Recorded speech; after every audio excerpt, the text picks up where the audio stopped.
the power of association when you are surrounding yourself with individuals that want to be better versus if you're surrounding yourself with individuals who are going to take no responsibility and complain all the time and do nothing about it. It greatly limits your potential for success. When someone has that degree of confidence in your potential, in your future, in your ability to do a certain thing or have a knack for a certain thing, it's life changing. You only have to have one person that believes in you to really experience a certain degree of, or maybe even like a high degree of potential that you have. And I think that everyone needs that. Everyone would stand to benefit from a mentor or a close friend or a family friend or counselor that is able to really see who you can become and not see you for a sum of all your past mistakes. I believe in order for you to learn, understand, and to fully comprehend, you need to talk to both sides. You need to sit down and listen and understand and to learn from others' experiences, because everybody has a different walk of life. Everyone has a different understanding of things. At my most recent job, I had one manager who said, "You're approachable, you're very trainable, you accept criticism well." As viewers will either know or learn, that I enjoy being wrong and learning new things because it can make me achieve better outcomes in the future. And that hasn't always been the case. And so not all people have that mindset, but it allows me a very unique perspective and a unique opportunity to really take on information and change and grow over time. I don't want to look back and see 5 years ago, 10 years ago, I'm the same person or I'm worse than I am now, or that I'm making the same mistakes. But I want to look back at my life and say, like, I am proud of, despite the things that I may have done in the past, or despite what happened to me, I found a way to move past it, to overcome it, to grow from it, and then influence people for the better because of it. And so those things that seem like dirt or skeletons from our past can, at times, while again, depending on the intent and motivation, can be used as a weapon against you to bash your head in, or they can be something that really drive and motivate you toward something better. Hello, hello. Welcome to this week's podcast. Today we have on Matthew, censored last name. His online screen name is JFK. And so if I refer to him as JFK, that is why. Can I call you Matt, or Yeah, what do you that's prefer? fine. Matt, JFK, whatever you feel like. Jim Matt. Okay, so tell viewers a little bit about yourself. What are you most known for? Yo, what up? I'm JFK. I'm most known for I'm a Twitch streamer, Discord moderator, and a ex-pro TFT, Super Smash Bros, and Clash Royale player. Nice. So pro, what did the pro scene look like, and how high did you get? What was your success in that scene? So in TFT, I'm a Masters player, and I've won a few tournaments. I haven't been signed to an official organization yet, but I mean, hopefully that's soon to come. Okay, sweet. And so Masters would be top 3,000 in the server, in the world. Yeah, it's top, I want to say 0.7% of players. Okay, so one of the best, but maybe not the best per se, but definitely up there with competing with the best. Yeah, absolutely. Nice. Yeah, I really enjoyed Teamfight Tactics when I played it, and on the public beta, which there's only one server worldwide, I, in different game modes of that esport, I was able to hit top 100, top 250, top 1, just in different game modes, across multiple servers as well. But on the public beta, I was able to actually sustain 1-2 with my duo partner in the duo mode. So I have a little bit of experience with that. I wouldn't say that my skills or my understanding of the game is still there. But you had also said that it was prior for you. So did you step away from that? What made you leave? I still play every now and again, but I just haven't had the motivation this set to play like I had in previous sets. I had a lot of people who were like, you know, they would talk to me and they'd be like, you're plat, you could be diamond, I hit diamond, you could be masters. you know, I had a lot of people in my ear, just saying, you could be better. You could do this, you could do that. Yeah, And since those people aren't there anymore, they, uh, I no longer really have that motivation that makes sense. to be better. That's definitely a big part of it. So, as I said in a prior podcast, I had a theater professor who in college who had mentioned um, that those with the strongest dolphin have achieved the most success. Dolphin meaning porpoise or purpose, and so you have to have something really behind you, driving you, motivating you, and that can be a different thing for different people. But it sounds like to you that, or for you, that your primary motivation has now either changed, or where does that motivation come from now, and what are you currently pursuing?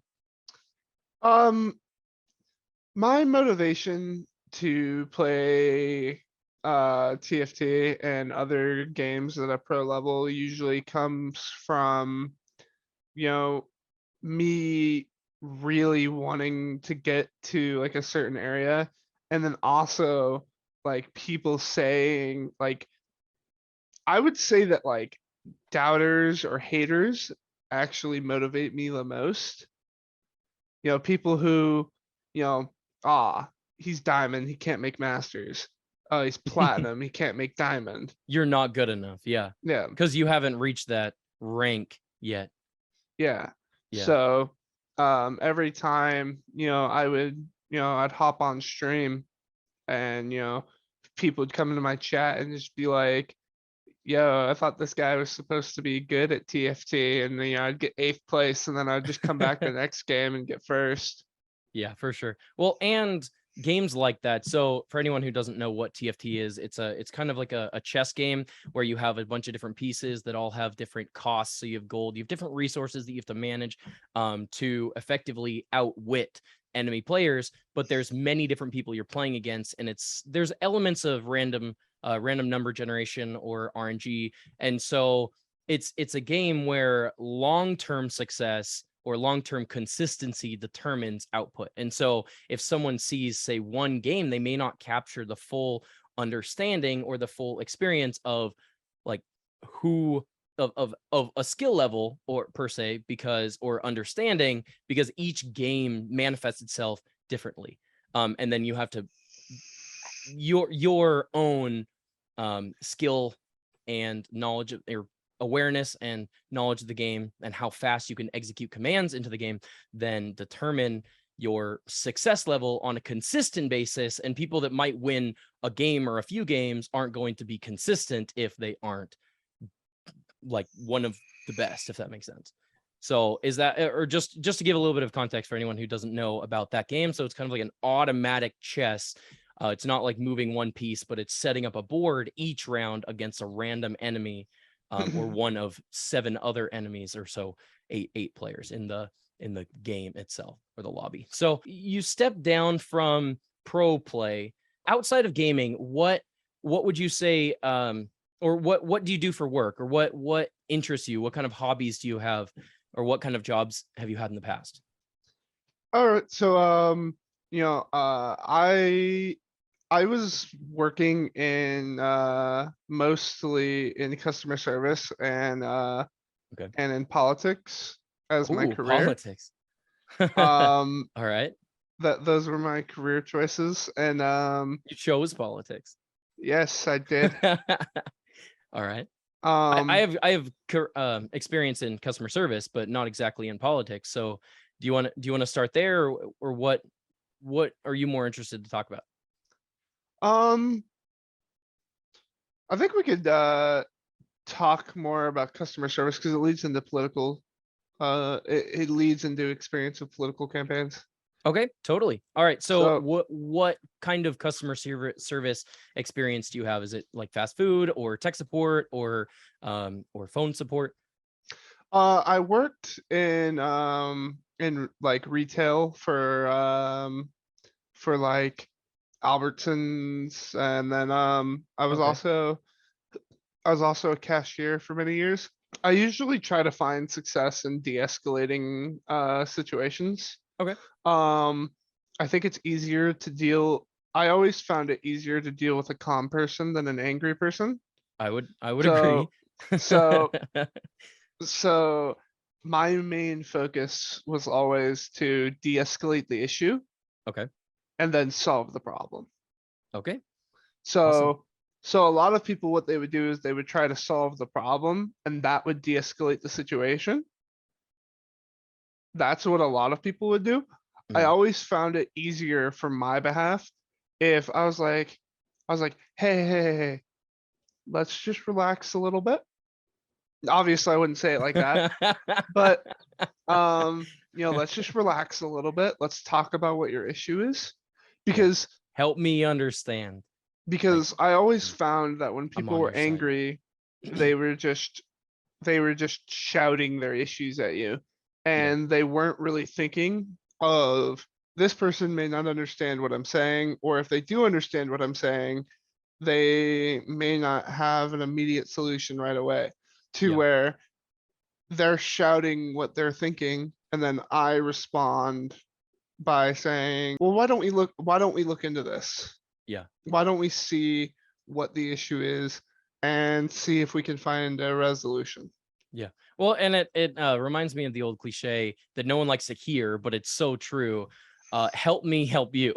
It's like if you get a call or if someone comes up to you and says, "Hey, I have this problem," or they start venting through emotion, something that you have no context or understanding of the specific situation, you might be able to help, but you don't know what is the most appropriate solution or way to address the problem or the conflict that you're presented with. And so I think that's something that's really big, is like once people's emotions are in check, or that they're able to listen um and ask for help, or I mean, because that's even an issue at times Yeah, for some people.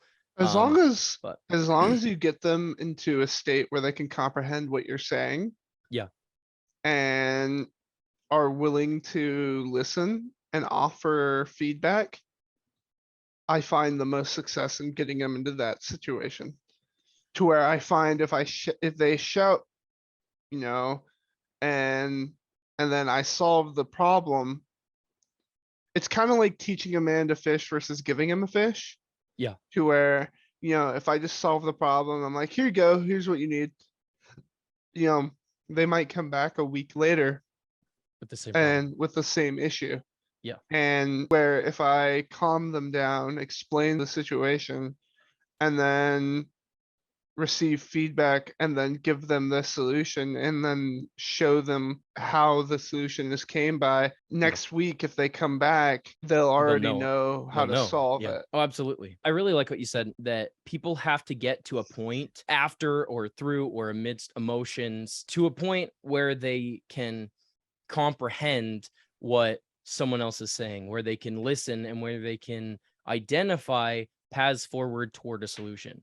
I think that that is a very key segue into politics, because politics seems like something that's so dividing. It seems like something that's so polarizing, when really Well, it's built that way. it affects so much. The system is built that way to it is it's built into a two-party system. It's literally built to divide people by certain aspects of, what they believe and what they don't believe. And Yes. each party adopts yes or no answers to build that agenda, basically. And And not all things are that black and white, though. no, Like absolutely not. you have so There's many areas that there's that so many it's gray areas in politics.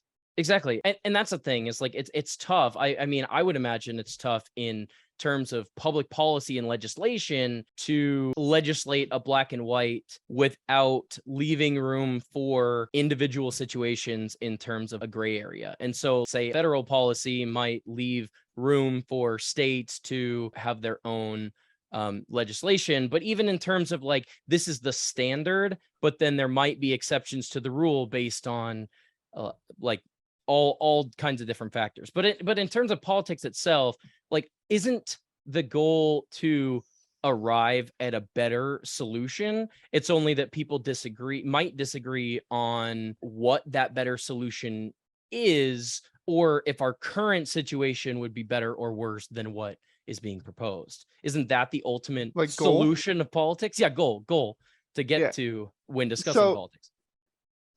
so the ultimate goal is um to do one of three things. And it's either to help the people, help the party, or help financially. Okay. So every single policy is put into place that you could think of To is promote one thrown of those into three one things. of those is thrown into one of those three categories. Okay. And you try to make them benefit as much as possible. So, for example, they put in a policy to have states legalize marijuana. And But yeah. with that policy put in place, they put that to help financially, but it also supported the people. So the people wanted it legally, and trying to deal with it when it was illegal was too much. So what they Yeah. did was they taxed it, used it in medical situations, Yeah. and So it's not only fiscally responsible, but it was also allocating rights back to the people instead of away yeah. from the people per se. So basically they did that to benefit both of those Two categories. categories. Yeah. Okay, so you had said so you had said that you've worked in politics. What did that look like? Was it specific campaigns or candidates, and on what level and for how long? And what did you learn through that experience? So I worked in political campaigns for about 2 years, the most notable being the Bernie Sanders campaign.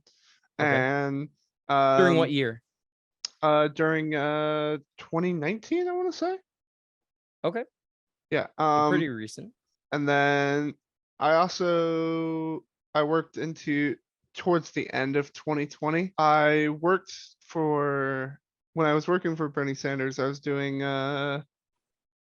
phone baking and canvassing, and then I was eventually promoted to being the head of all of the phone bankers.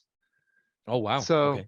um, but when I was doing local campaigns, I was going to events, I was talking to people, I was presenting what this person is looking for, what their policies are going to be, basically presenting myself to them as an advocate for this person. Okay. And I would go to a bunch of different events for different things. I lived in Nevada at the time, Okay. and basically I would go from event to event and I would be like, hey, you like these things. Like for example, I went to the Women's Democrats of Las Vegas, Okay. and I went to that event, and I was like, hey, this is this person, this is what he believes. They want to do this for you, they want to do this for you, they want to do this for you, they want to do this for everybody.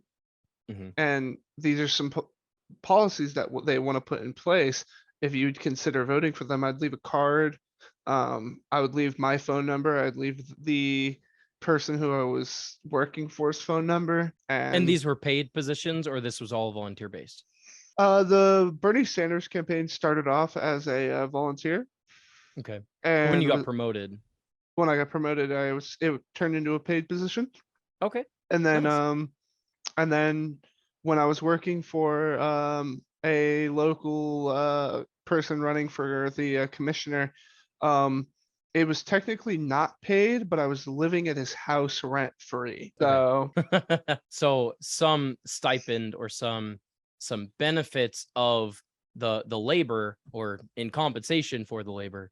yeah, And rent is actually one of the biggest expenses that most people experience. I mean, even today in the middle of 2022, there's a I lot mean, of yeah. inflation on rent prices. So for one of the commissioners, I it was unpaid, and then another person who was running for a what were they running for? They were running for like a seat on a council or something like that. Okay. And when I worked for her, I worked under this woman named Dina Titus, Okay. and she was like a member of the House or something like that. Like she was really big.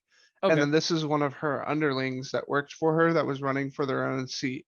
Oh, okay. And I worked for them, and the pay there was like 50-50. 50-50 in terms of what 50 Like went to, or half the work so was like paid, half the work was unpaid.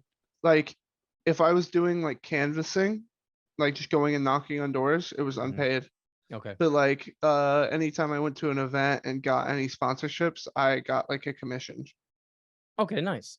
A commission, which usually is based on like sales. How is your commission So calculated? if I was able to get a group leader to say, yeah, I want to work with this person, or yeah, I want to support this person. Oh, If I okay. was able if I was able to get them that if I was able to get Sponsorship. them that support, Yeah. then I got paid out of pocket from them Nice. And to do these things. was it okay pay, or was it like really good pay, like you'd totally go back and do it again? Like Uh, for your it, time. it was really dependent on how well you did your job. Okay. Nice. So kind So of like like, sales. Like if you're really good at sales, you can make a lot of money, but if you're really bad at sales, then you're kind of stuck because you're yeah. not going to sell anything and So make any money. the most you can give is $10,000. Okay. As an individual, corporation. As both. Okay. So let's say you owned 10 businesses, right? Okay. And then you also are yourself. So you could give $10,000 yourself, and then you could say my one business gives you 10,000, my other business gives you 10,000, but you can't give 10,000 more than 10,000. Like you can't not own any businesses but be really rich and be like, here's $50,000 for me. That's not allowed. Okay. So basically what would happen is I got a 10% commission fee. Okay. So anytime that I got a $10,000 agreement and donation towards the election, Yeah. then I would get $1,000 from them out of pocket. Nice. And you could do that several times per day or several times per event. I could do that several times a day if I was lucky. Yeah. If you were good at your job. I Yeah. mean, sometimes, you can do really well. Like, you Mhm. know when you do well and know when you do bad. I mean, Yeah. I could go off on 100 stories on times I did well that I didn't get anything and times that I did poorly that I got money. So, Yeah. Kind of sounds like TFT. You do well, but you don't win, and then you don't do well. And then, anyway, so now I like it. So we're getting into more what you learned over what you did per se. So through what you did working in that genre, or that field, or that realm of human life, what were the biggest takeaways, and maybe help the viewers understand a little bit more about the inner workings without going through a 3-month training course. I mean, But like, honest to God, the thing that helps the most with people is being able to relate to their benefits, their struggles, their ability to function as a group, as a person, okay, how to function in society, being able to relate. Obviously, you don't have to go through the same experience like when I went to the Women of Las Vegas. yeah, I told them that we were able to relate through our being put down by society because I was a member of the LGBTQ community, and I was okay, like, there's many people who have oppressed us or try to oppress our opinions, hmm, and we can relate through that, and we can relate through our oppression. We can relate through our success and ability to maintain our organizations okay, and our goals going forward, just trying to bring equality to all people. yeah, You know, totally, yeah, being able to relate to them like that, I was able to secure a donation from them, hmm, and it's really good meeting new people yeah, totally, and and being able to, have the ability to talk to them, learn their experiences. Because I mean, Yeah. the end goal is to try and benefit people. That's what politics exists for. Yeah. Okay. So you had talked about relating to people and learning their experiences. So I mean that's part of exactly why this podcast exists, is so that I can really understand different people's perspectives and experiences that are unique to them, and then hopefully that we can all find something that we have common ground on, or that we realize that, oh, we're all humans and we all experience the same emotions, maybe for different reasons or in different circumstances, but we can all relate to one another on more levels than it seems at first. And politics seems like something that is more dividing than unifying, when it can be something where there's a common feeling of something or a common experience among many people in the public, and they can unify around a direction toward a particular goal. But I mean, in customer service, so relating it back to customer service, I'm sure you know, that was empathy and understanding. And so you would have to understand their situation and understand their feelings to then de-escalate through empathy and say, I completely understand. I would be as upset as you if I were in that same situation. That's not what we intend for our clients. So let me work as fast as I can to get that resolved for you. And hopefully, keep you as a future customer, that kind of thing. So there are a lot of Well, overlaps there as well. So go ahead. so they really work together. And to even go back to gaming, I mean, gaming is all about reading your opponent and being able to understand and respond to Yeah. whatever whatever they're putting forward. And anticipate too. I mean, like a bit, at least in my experience with video games and people in general, is it's a big part to anticipate what could happen or what they might do, so that you can have have a response ready. However, in the realm of politics, especially in like social media or online forums or Twitter, it feels like people have some, like, it's almost too much anticipation and too little listening, where, oh, you're part of this party, you're part of this group, you're part of this race or religion or something, and therefore I already assume or believe that you are this, or that you do this, or that you believe this. And so anticipating, while it can prepare you if you are biased toward any one particular outcome, then, which I mean, we all have biases, inherent biases through upbringing, bias toward family, or even psychologically biased toward things that are familiar. And I mean, Oedipus complex is something that has been discussed among philosophers, where you look for in a mate something that's familiar based on a close role model, which is often, say, a sibling or a parent. Not that it's them, but that it is exactly. And so the idea is that it's familiar. And so we all have these biases that we gravitate toward things that are similar, and we distance ourselves from change, or from things that we kind of set apart from us. And I think that politics is with it being so dividing, it's bridging the gap. Like, what can you do for me, or why is it beneficial? But moreover, what is the point? The point is to help people. The point is to get things done. The point is to come together and unify toward a better solution. And so why is it not more unifying? We all know it's dividing, but why is it not something that people can use as a way to find common ground? In your experience, did you see any examples, or remember anything that kind of pointed you toward or against that in some way? Well, me myself, I'm a walking contradiction. In high school, I played quarterback in high school, but I was also a theater kid that was in plays and musicals. And then to go into my future, I worked for nothing but Democratic campaigns, even though I'm a registered voter Republican. Okay. Um, So you like experiencing both sides, and being able to relate with people kind of like in a vast array of backgrounds and experiences. I I believe that in order for you to fully understand what you believe, you also need to understand what your neighbor, what a person in a different state, different city, different country, what do they believe? Okay. Walk a mile in their shoes. Okay. I believe that in order for you to fully understand, comprehend, and to learn from others' experiences, that you need to talk to both sides. You need to fully sit down and listen and understand, because everybody has a different walk of life. Everyone has a different Yep. understanding of things. To give you just like a quick little like example is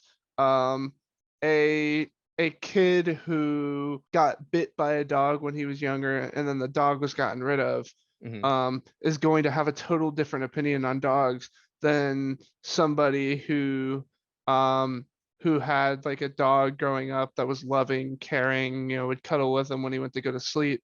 Yeah. Those two people are going to have completely different opinions on dogs.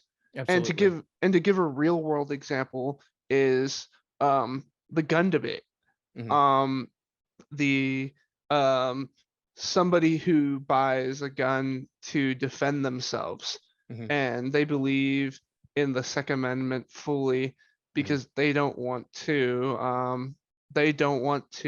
have, Find themselves in a vulnerable position where they're about yeah. to be the victim of a crime and not have or have to wait for emergency personnel or police presence to come in and end the altercation. Yeah, and like I then yeah, I understand. and Go ahead. then and then somebody else who's watching all the news of all the school shootings and they're just like, well, if we got rid of guns there wouldn't be school shootings. Yeah.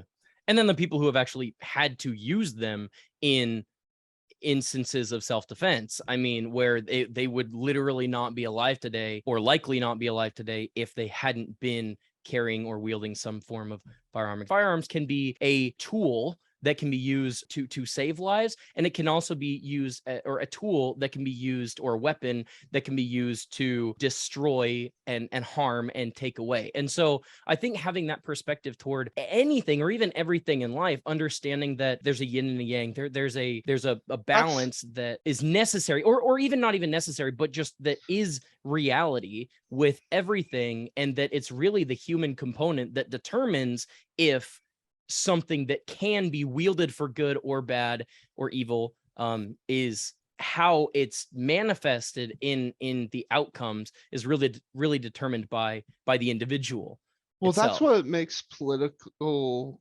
debates and politics in general just so difficult, is the fact that there isn't ever just a yes, do this, no, do this, like ever. Because if Yeah. those situations existed, they would be they would be they would just be passed immediately. Yeah. If there was something that everyone could agree upon, Yeah. it would just be stamp, pass. Yeah. But I mean, every single situation has another situation in which Trade-offs, pros, cons. Yeah, there's more yeah, context that needs to be considered. I actually have the same exact thing. So a doctor said the same exact thing to me when I said I have pain. Where do I have pain? And they said, well, that's the problem. I can't fix your pain because if we're thinking it's only this one area because you have multifaceted condition, it's complicated. And if it were only one thing, we could identify it and we fix it right away. But we can't because we have to understand the scope of the situation, and so there's not one quick fix, not one quick answer.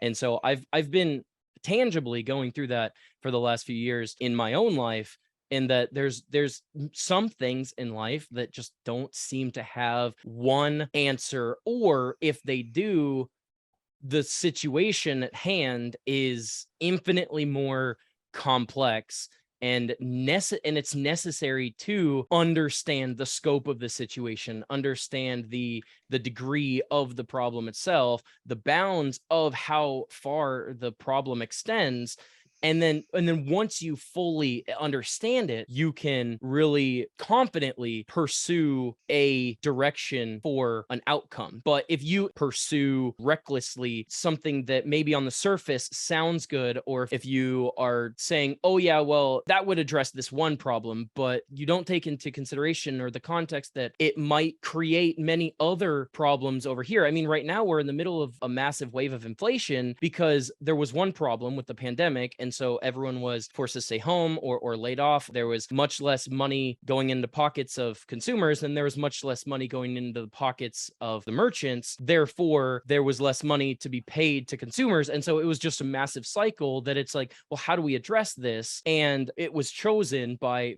those in charge or in government or publicly elected officials to do this to solve it. And while it may or may not have solved it, there are inevitable consequences that were either understated or not fully understood or considered. And now we are experiencing a new problem. And it seems like politics or governments in general are always fighting that battle. It's like, what do we need to prioritize? What trade-off is worth it or necessary? And how do we bridge the two in ways that makes everyone happy, even though the cliche is you can't make everyone happy. Yeah, I mean, the pros and cons going back and forth of every single debate is how do we please the most people and what benefits the people the most in the long run. And those can be two very different things. I mean, just Absolutely. they sound very similar, but it's like what will make most people happy versus what will bring people to a better place long term can actually have almost opposite outcomes or opposite paths to get to those outcomes. They can be on opposite ends of the same spectrum. So, I Yeah. mean, there can be overlap or some kind of like bell curve, but I mean, again, that's something where what is your priority? I mean, I know one hot button topic is equality of opportunity versus equality of outcome. If you attempt to guarantee an equality of outcome, there will inevitably not be equality of opportunity because you are giving extra opportunity to certain groups or certain individuals to maybe warranted, but to guarantee a certain outcome, which may or may not even be possible. But on the flip side, the equality of if you guarantee equal opportunity, then people have different preferences, they have different experiences, they have different talents and skills, and you Well, cannot guarantee any degree of equal outcome outside of the one outcome of equal opportunity. And so well, everyone starts off on an unfair level, like no one starts off with the same thing, so it's unequal to start. So that's just one area where it's like which is better to prioritize, and there's legitimate arguments on both sides of that.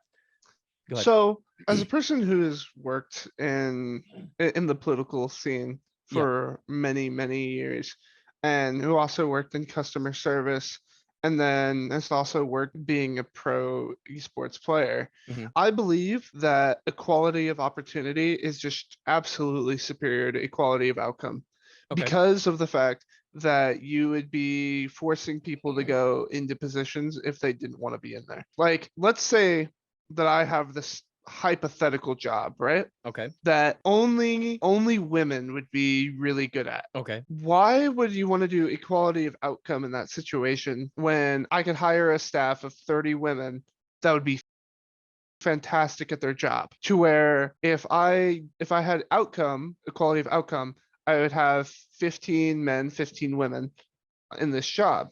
Mhm. My business would suffer because I wouldn't have the opportunity. I wouldn't have other people who want my job that are women wouldn't be able to apply because I would need a certain amount of people Yeah. of something else. Just Assuming like that they wouldn't be able to do the job well, and that so equality of opportunity would guarantee that the best person, the most merited person effectively would have the job regardless of external factors or classes or race, but that the most well, qualified. I'll give a real world example.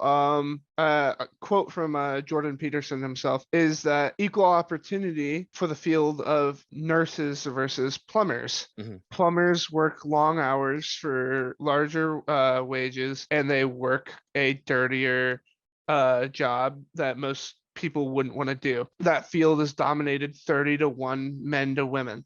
Yeah. When you look at Much blue collar nurses, work. Yeah. if you look at nurses, Nurses have the exact opposite. It's a 30-to-1 women to male ratio. Well, and it's And still a very could be very dirty job with very long hours oh, too. But absolutely. yeah, It's I mean, it, my sister is a registered nurse, so I mean, I yeah, it's I very long personally hours. I personally take care of my grandma who is paralyzed from the upper like stomach down. Oh, I'm sorry to So hear that. I mean, like, I'm uh sorry to hear about her situation, but that's awesome that you're able to care for her. but so I absolutely, just from that experience alone, like having the nurses come in and having to do that, I have a way deeper respect for that position than a lot of people give it credit for, because Yeah, there are a lot of bad things that they have to do, but and they see they and do, experience. Yeah, absolutely. and they do an absolutely fantastic job. Yeah. But that field is dominated 30-to-1 Mhm. women to men.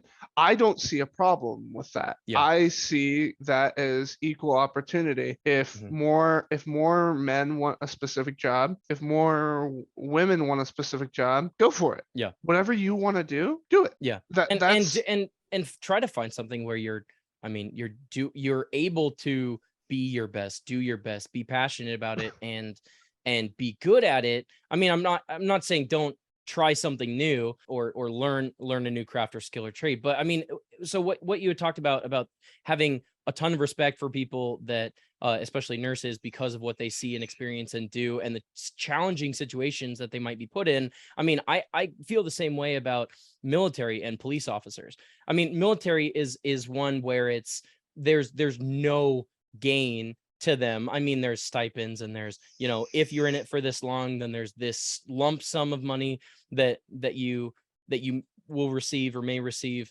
and things like that. But the inevitable risk of inevitable high risk of something happening, but even just what they go through on a daily basis is, I mean, what are you dealing with? What are you most often dealing with? And what challenging situations are you put in?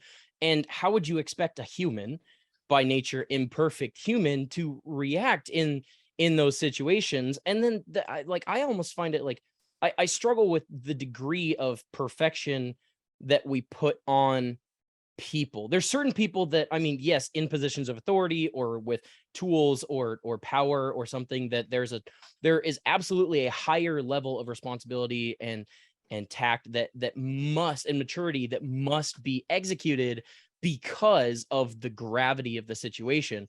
And so, I mean, like, presidents have the power of the nuclear codes, and if they like say yes or no, then there's obviously a lot of gravity there to the consequences, the potential consequences of making a certain decision or action. And so in a similar way, like, just what each individual experiences, say if they're in the military or if they're a police officer, that's one where there's a lot of like what people think should happen, what people hear about, therefore they make certain assumptions about a situation that they weren't in.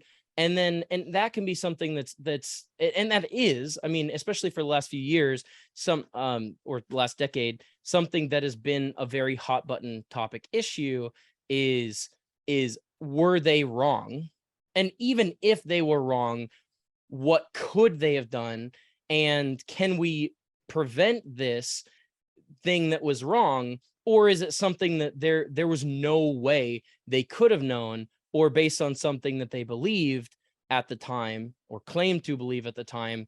Like, and that's the struggle with even just the criminal justice system in general. Like, there are a lot of guilty people that go free, and there are a lot of like non-guilty people that are sentenced to terrible punishments. And I mean, it's just the nature of the beast in general of criminal justice, is like what's fair, what is just, what are the punishments or discipline or consequences that are worth or worthy coming after certain actions. And that's one of those things that it almost doesn't feel like there's a one size fits all answer to that, because you can never be in that situation. You can try to understand as best you can. Maybe there's something that they thought or experienced or felt or anticipated or didn't, that someone else might have, and therefore it caused their actions to be different, still warranted, but in like ending in a terrible tragedy. But maybe tragedy was inevitable, and so are there better and worse tragedies? I mean, that's a whole nother topic, but it's the weight, the degree of consequences and how severe those consequences can be if we get it wrong can be huge, can be infinite. I mean, and a lot of like, especially, and I'll finish this part on this. So, I mean, one of the biggest things recently, or semi-recently, was the trial of Kyle Rittenhouse. And so people, regardless of what side of the issue you lined up on, the reality of that being a high-profile case with serious precedent being set based on the outcome. And there's many examples of that, especially in court case or Supreme Court cases recently and things like that, that there needs to be a lot of patience, a lot of listening, a lot of information and evidence gathering, and a lot of honest dialogue that needs to happen to even get to a point of coming close to making an appropriate decision in those cases. So anyway, go ahead. What were you gonna say? So based off of like what you were saying, I don't have a lot of experience with being in a form of justice or being in that kind of position to where, Administering justice, you mean? yeah. Okay. So I haven't been in a situation in which I have to have correct judgment in an Judge, jury, and instant. executioner. Yeah. I haven't been in a situation where I've had to have that sort of correct judgment on everything. The Yeah. closest thing that I've been is, I played sports growing up, and I Okay. also did theatrics throughout middle school and high school. And one thing that, the closest thing that I have that relates to that is I played basketball. As a basketball player, you're expected to make, about 50% of your shots. As a quarterback in high school, you're expected to make about 70% of your throws. Which is crazy for a high schooler. But yeah, anyway, continue. And then the closest thing that I have to it is I did improv in high school. Okay. And in improv, we always talked about how we always made the joke that improv was the hardest sport, was Yeah. because in baseball you only have to hit 30% of your hits, Mm-hmm. and then you only have to hit a percentage in every sport. But in improv, all of your jokes are supposed to land. You're supposed to hit of Yeah. 100% of your jokes. Yeah. So that's like the closest thing that I've been in a situation where you have to have perfect judgment all of the time. And I can tell you from my experience in improv, and like it's not even close to as difficult as the situations that police or military are in, Yeah. but it is difficult to land 100% Absolutely. and I mean that's just telling jokes and trying to be funny. Especially with the improv, the way that the audience reacts or responds when you say a joke that doesn't land, that is also super heavy, is nothing that compares to police and military in terms of if they make a mistake, if they're not 100% perfect. Like you might feel guilt or shame, like how could I have just done or said that? Or, oh, this would have been so much better. But yeah, absolutely. It would be, I can't imagine the difficulty of having to determine a situation, whether or not it is a good or a bad, like what's the best Yeah, the outcome of the necessary, yeah, the situation. best or necessary outcome. Yeah. Yes, absolutely. And I have some experience in improv as well. I was head tech for my high school theater department I sport. I was vice president of thespians, Oh, nice. and I was also a third year theater tech student. My theater teacher always used to tell me like when we were in theater tech, and I was the highest student in there for trying to get like my theater technical, I would get a credit for Like college. So lettering. Oh, yeah. college credits. Oh, okay, nice. So every time I was in there, he was explaining things to us. Hmm. And I'm not gonna lie, like when I'm in class, like sometimes I'm like really hard focused and I'm taking my notes and everything, but sometimes I'm like dazing off. He would just go, "Hey Matthew, I need you to focus on this for when you're gonna run your own theater someday." That was his line. It was like he would just say, "Hey, I need you to watch this because when you're running your own theater someday, you're gonna have to do it." He didn't say that Yeah. to anybody else. It was literally just for me. He would just be like, when you're running your own theater someday, you're gonna need to know this. Yeah. Yeah. When someone has that degree of confidence in your potential, in in your future, in your ability to do a certain thing or have a knack for a certain thing. It's life changing. You only have to have one person that believes in you to really experience a certain degree of, or maybe even like a high degree of potential that you have. And I think that everyone needs that. Everyone would stand to benefit from a mentor or a counselor or a close friend, family friend that is able to really see who you can become and not see you for, say, like a sum of all your past mistakes. And therefore, like, again, politics, it's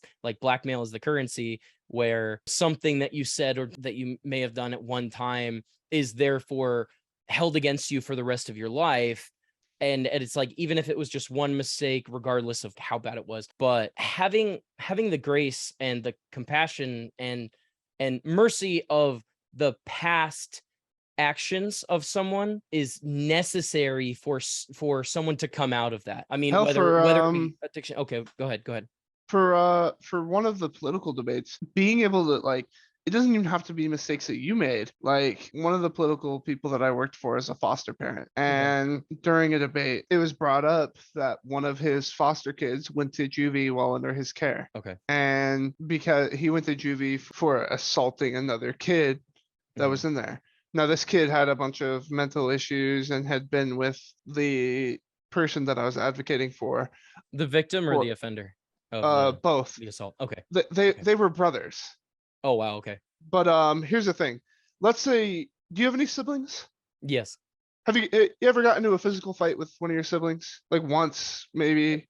I'm not that I can remember specifically, but there were definitely times where there was a lot of anger or frustration there that probably weren't handled in the best way. But yeah, Okay. continue. Well, in his house, he had he fosters only young men, and Okay. the reason why he does that is because as soon as you grow out of being just like a cute kid, when you're like a 12 through 17-year-old boy, Yeah.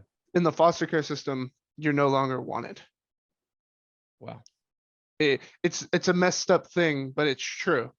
Like, as soon as you start to grow facial hair, as soon as you aren't just that cute little kid, you're not wanted anymore. And so he raises and adopts 12 to 17-year-old men to let them know you are wanted in this world and you are appreciated in this world. And he's a single father, so he's able to take in these kids. Well, anyway, these two brothers got into a fight. Okay. And when they got into this fight, they started physically fighting. Now, if this was a normal household, a couple punches were thrown and they were separated. They went to their rooms, and a week later they made up. They talked about it. That's how brothers work. Yeah. Or just boys in general. I'm speaking as a boy. I don't know how much that qualifies me, but like it's this happened. You had emotions, you dealt with it, sometimes physically, and then you get over it and you're over it. Like that But doesn't seem to be the case but in for every instance. for foster care, any sort of physical trauma must be reported. Yeah. Risk of losing your license. Yeah. So the fight had to be reported and is released on public records. Mm-hmm. So to bring it back to what I was relating to, I just wanted to give you guys some context. Yeah. Is during a political debate, he was questioned for his political prowess and his ability to run a group of people when he couldn't even run his own household. Yeah. Like, that was brought up. Like, despite the intent of, I want to take on kids who are struggling and often feel unwanted or are often unwanted, and I want to help people, and inevitably people are going to make their own choices and actions and suffer consequences, but those consequences expand past just you in many times. And so is that fair? For him to be judged for that? 14 and 15-year-old boys that have lived together for years, going through the system. They're brought into a house. They're brought into a house where they're treated as brothers.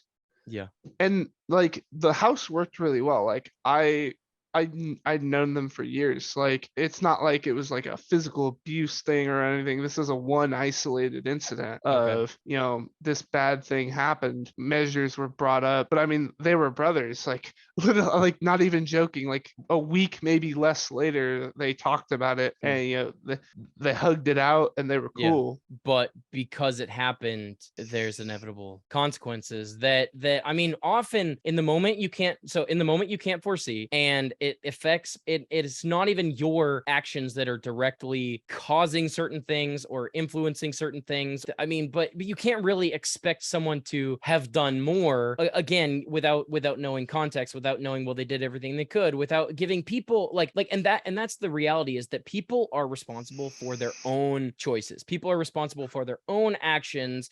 And to a certain extent, I don't think anyone can comprehend the full capacity of potential outcomes or consequences that could result, especially indirectly, that could result from any one action. And so right now we have or we're in the past several years, we've had cancel culture. And cancel culture is, hey, you said this one thing 9 years ago, 15, 30 years ago, even if you had already come out against it since then, or redacted it, or it was something that you've already acknowledged that was a mistake and moved on and learned from it. Regardless, that public opinion is still there. And I'm entering now into the public sphere. And so I'm subjecting like everything now, or yeah, even everything that's ever been posted online is now, quote, fair game for people who want to use that as a weapon against me. And while it's terrifying to even consider what could, like, the detriment or the limited opportunities or something that may arise from anything that may have been taken out of context or misunderstood or clipped to rearrange certain words in certain areas, like to convey a completely different meaning, people have an intent, and sometimes that intent is not wholesome. Sometimes that intent is selfish or malicious or something. And so ultimately it seems to be that it's up to each person to take responsibility of their own life, their own choices, take responsibility for mistakes, accept mistakes that they have made or might have made in the past, and then always stay diligent to aim as a goal to learn from them and be approachable to being training. I mean, I had one manager at my most recent job who said, "You're very trainable. You're approachable. You accept criticism well." And that hasn't always been the case, but I am someone who, I mean, as viewers will either know or learn from this podcast, that I enjoy being wrong and learning new things because it can make me more right or achieve better outcomes in the future. And so not all people have that mindset, but it allows me a very unique perspective and a unique opportunity to really take on information and change and grow over time. I don't want to look back and see 5 years ago, 10 years ago, I'm the same person or I'm worse than I am now. I want, or that I'm making the same mistakes, which, I mean, inevitably it may happen. But I want to look back at my life and say, like, I am proud of, despite the things that I may have done in the past, or despite what happened to me, I found a way to move past it, to overcome it, to grow from it, and then influence people for the better because of it. And so those things that seem like dirt or skeletons from our past can, at times, while again, depending on the intent and motivation, can be used as a weapon against you to bash your head in, or they can be something that really drive and motivate you toward something better, whatever that better may be or look like for each person or for each instance, but that everyone is capable of that in The terms of a human being, the road of or just being success is human. paved with failures. Yeah. Yeah. Yeah, I mean, The most successful people are the ones who have failed the most, but yeah, I mean, not given up, not stopped, and then had the mindset to then learn as much as possible. I had a coach in high school, the assistant coach of my soccer team, high school soccer team, and he had said, what you learn from winning a game is nothing. You won a game, but what you learn from losing a game, not only does it motivate you to be better, but it allows you a foundation or an opportunity to grow from, because if you had played it perfectly, or if you had done this instead, or seen this, or known this, or trained to this extent or something, then you may have been able to avoid that and win that game. You learn so much more from failure, from losing, than from winning. And so while winning feels good, the failures are what really are the sustenance and the measure of your potential for growth, effectively. Yeah. So it would make sense that those who have succeeded the most have failed the most, because they have the most potential to learn from. And then each person may or may not learn from those. It may or may not affect their behavior or attitudes or actions moving forward. But if it does, the world is their canvas. The opportunities are infinite for those individuals. Yeah, and to bring that back into pro gaming. When I first started playing Smash and I became an amateur Smash pro, I used to compete in this library that me and my friends used to go to play Smash in. Okay. And I used to lose 16 man at best Smash tourneys. I used to lose them all the time. I used to get third or fourth place in all of them. Mm-hmm.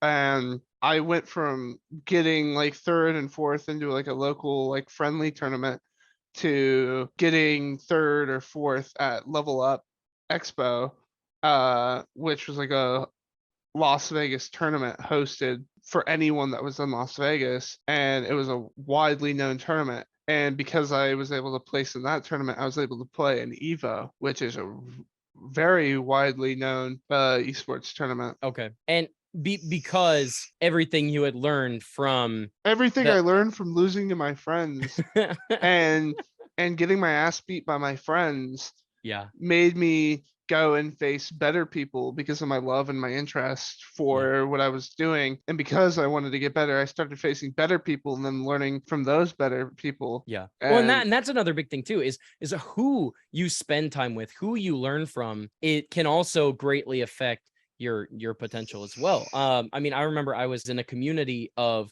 entrepreneurs, of success-minded individuals that were taking active action, intentional action to improve their lives, to improve their circumstances and build something better. And the mindset that they have is infinitely different than so many different circles that I've been in.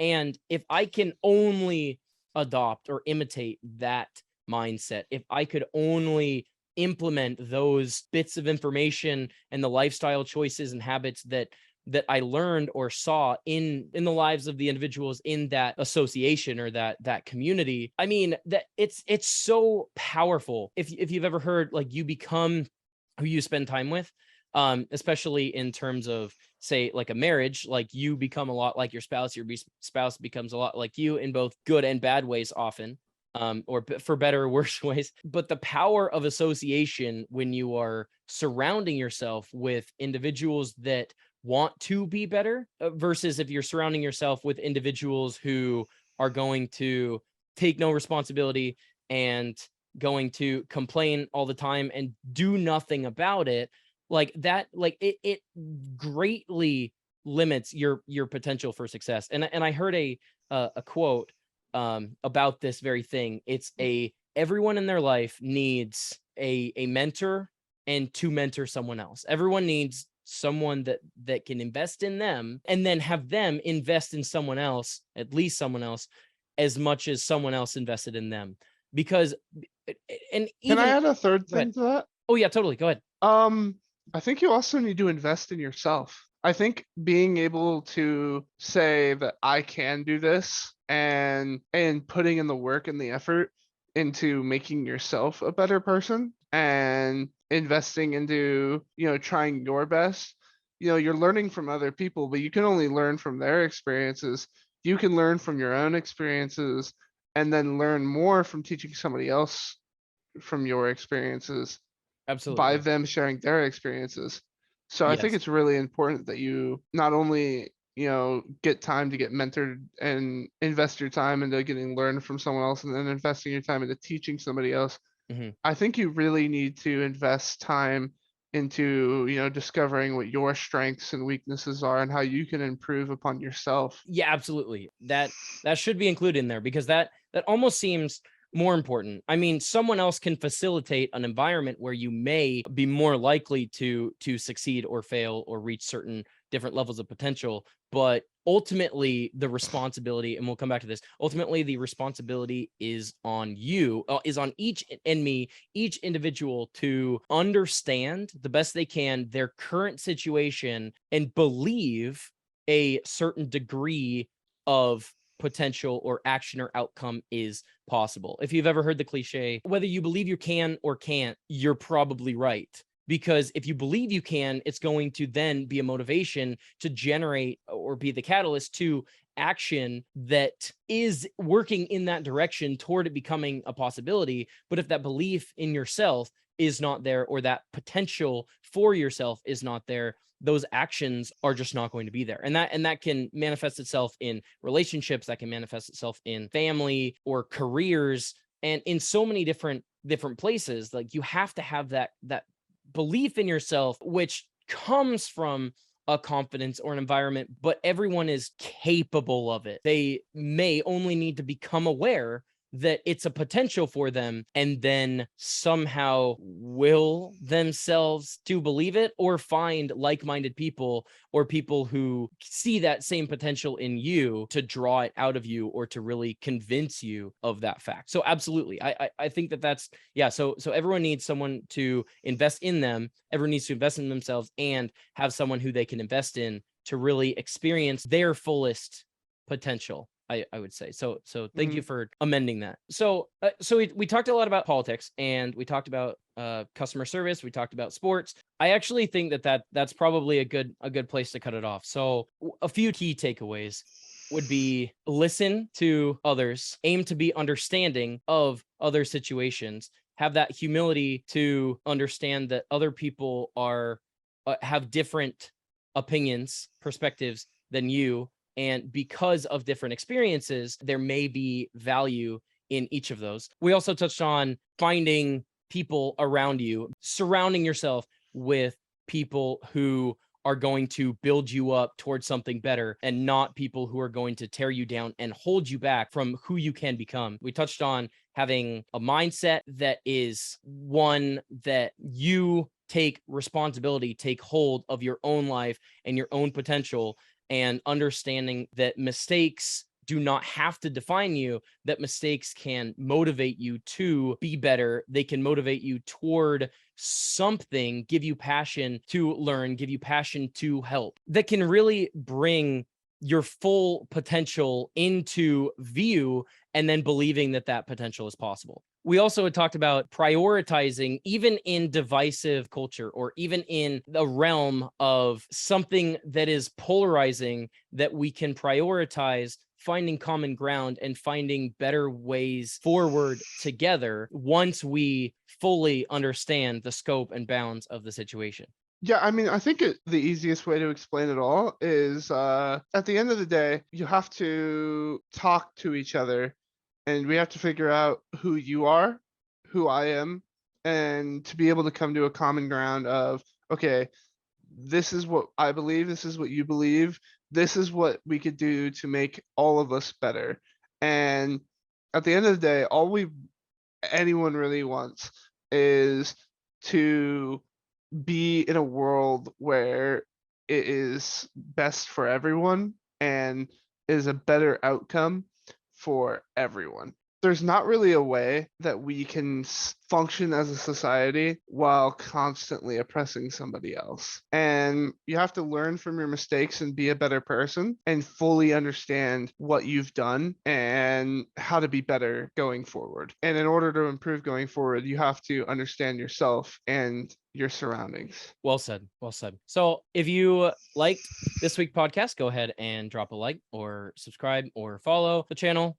We post every Monday currently, and we are looking to come out with some more great content that I'm sure you guys would love, especially if you love this conversation. So Matt, thank you so much for coming online, JFK, and sharing your thoughts and opinions and experiences with everyone here. And if people want to learn more about you, or if people want to follow you more or continue the conversation, discussion, where's a good place that they can do that? Oh yeah, if you want to reach out to me, I stream not the most consistently, but you can catch me on twitch.tv/, John F. Kennedy Sr. And I'm also pretty active on Discord. You can add me capital JFK #0985. But yeah, that's pretty much me. And thank you so much for having me on. It was a pleasure. It was certainly a pleasure, and I look forward to maybe even doing it again soon. We will see. All right. Thank you guys for listening. And make sure that you guys drop a comment down below as well. We would love to continue the conversation, have this not be the end. This podcast is all about encouraging discussion and encouraging people to get out of their comfort zone, perhaps, and talk with someone with whom they might disagree and find that you actually have more in common than you might realize, and that we can all be better for that and learn something through that process. So thank you so much, guys, for listening, and we'll see you next week.